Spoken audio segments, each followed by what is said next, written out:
Hello everyone, how are you? Hope you all are fit and fine. Students, here we are going to continue the same chapter which we were continuing in the previous video. So we were studying about history chapter 2nd, that was the regional kingdoms part 1. Students, I already have told you that this chapter is divided into two main parts, the regional kingdoms part 1 and part 2. In this chapter I had explained you about the North India, about the Rajputs, Tomars of Delhi, Chauhans of Rajasthan, Solankis of Gujarat, Parmars of Malwa, Godawalas of Kannauj. Later in the next video, I had explained you about Chandelas of Bundelkhand, the Ghaznavid, Mahmud of Ghazni, the Ghurids, Muhammad Ghori, the battles of Tehran.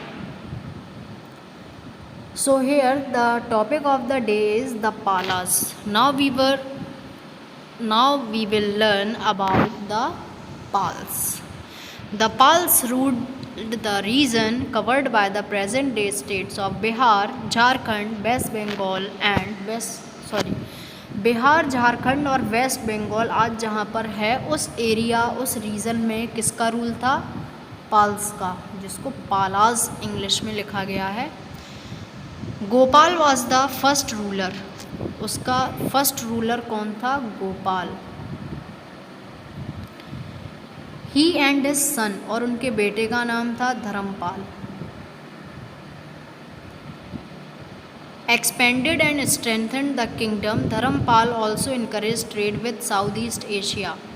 और उन्होंने क्या किया? अपने kingdom को मजबूत बनाने के लिए हर कड़ी मेहनत की और साउथ ईस्ट एशिया के साथ उन्होंने ट्रेड भी किया. Devpal was another powerful ruler of the dynasty. उसी डायनेस्टी का एक और पावरफुल शक्तिशाली जो रूलर था उसका नाम था Devpal. There was great prosperity during the reign of Pal kings. They were followers of Buddhism, built stupas and gave money to monasteries. यानी कि उनके पास बहुत समृद्धि थी, उन्होंने स्तूपास बनवाए. बुद्धिज़्म को वो लोग फॉलो किया करते थे, बुद्ध धर्म को. In the 12th century, the Pals were succeeded by the rulers of Sena dynasty, who ruled until the Muslims defeated them. पाल्स जो थे वो जीत चुके थे, सेना डायनेस्टी के जो रूलर थे उनसे जीत चुके थे और उनने तब तक राज किया जब तक कि मुस्लिम्स ने उनको नहीं हराया. The Gurjar Pratiharas ruled over parts of Rajasthan and Gujarat. इन्होंने कहाँ पे रूल किया? राजस्थान और गुजरात के पार्ट में. The most powerful ruler was Bhoja. वहाँ का जो बहुत शक्तिशाली रूलर था, किंग था, वो भोजा था. He conquered Kannauj and made it his capital. उन्होंने कन्नौज को कब्जा किया, उन लोगों को हराया और अपनी कैपिटल बनाया. He was succeeded by his son Mahendrapal. He expanded the empire further. His successors however were weak and could not defend the kingdom from invasions. यानी कि उन्होंने अपनी एम्पायर को फर्दर एक्सपेंड किया और उसको और बढ़ाते गए और were weak and could not defend the kingdom from invasions. In 1018, Mahmud of Ghazni defeated the Pratihara ruler. प्रतिहार के जो शासक थे उनको महमूद ऑफ गजनी ने 1018 में हरा दिया. Soon the dynasty came to an end. और उनका जो साम्राज्य था वो खत्म हो चुका था. The Deccan, the area between the Narmada and Krishna rivers is known as the Deccan. जो एरिया नर्मदा और कृष्णा नदी के बीच में आता है उसको डिकन कहते हैं. The Rashtrakutas were very powerful here. वहाँ पर कौन पावरफुल थे? Rashtrakutas. Okay, let us study about the Rashtrakutas. The Rashtrakutas rose to power in the 8th century under Danti Durga. और राष्ट्रकूतास का जो पावर था वो बहुत ज़्यादा था. He and his successor Krishna consolidated the Rashtrakuta ruler in the region of present day Maharashtra. ये area कहाँ पर था? जहाँ पर आज महाराष्ट्र रीजन है।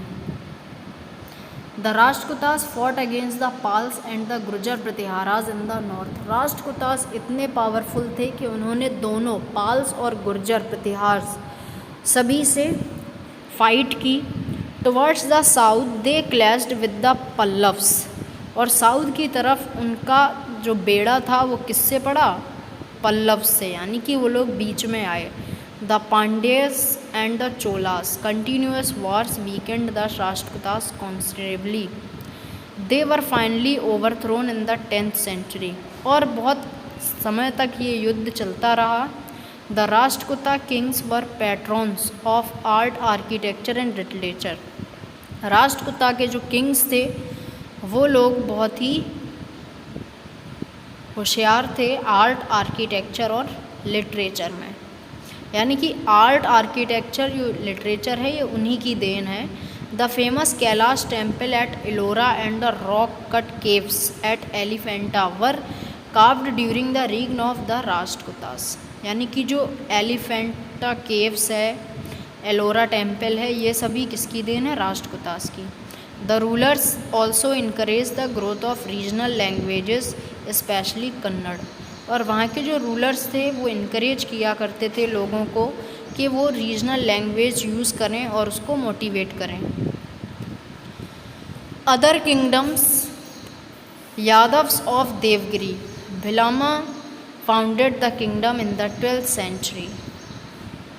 यादव ऑफ देवगिरी के जो यादव थे उन्होंने अपनी किंगडम को 12th सेंचुरी में फाउंड किया। Soon the Yadavs consolidated themselves in the region between the Narmada and the Godavari rivers.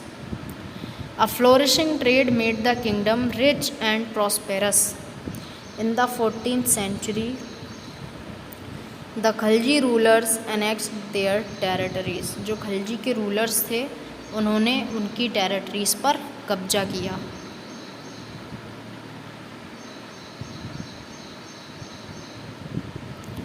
Okay students, now here is Chalukyas of Kalyani. The Chalukyas of Kalyani were also known as the later Chalukyas or the Western Chalukyas. Chalukyas of Kalyani को later Chalukyas और Western Chalukyas भी कहा गया। The greatest ruler was Vikramanka. He and his successors built many temples at Aihole, Badami and Pattadakal। यानी कि यहाँ पर उन्होंने बहुत सारे फेमस टेम्पल्स, अपनी जीत के बहुत सारे इतिहास रचे। Kakatiyas of Warangal ruled in the 12th century and 13th centuries. Their kingdom lay between the Godavari and the Krishna river. इनका जो साम्राज्य था वो गोदावरी नदी से कृष्णा नदी तक था।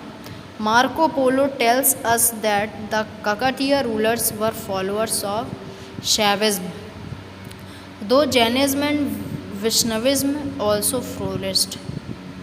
The rulers patronized Sanskrit and Telugu. इनके जो रूलर्स थे वो संस्कृत और तेलुगु के फाउंडर थे। In the early 14th century the kingdom was conquered by the sultans of Delhi. और फिर इनकी किंगडम को किसने कब्जा किया? सुल्तान्स ऑफ दिल्ली ने। लेटर आते हैं होयसालास of Dwarasamudra. The Hoysalas ruled the region covered by present day Karnataka. आज जहाँ पर जिस रीजन में कर्नाटका है वहाँ पर होयसालास द मोस्ट पावरफुल जो किंग थे वो विष्णुवर्धन थे। Who was the powerful king at Hoysalas? Vishnuvardhana. Ultimately the kingdom was absorbed into the Delhi Sultanate. और फिर दिल्ली सल्तनत जो थे उनके द्वारा उनके साम्राज्य को छीन लिया गया। So students, next topic we will continue in the next video. Till then, bye bye, take care, have a good day.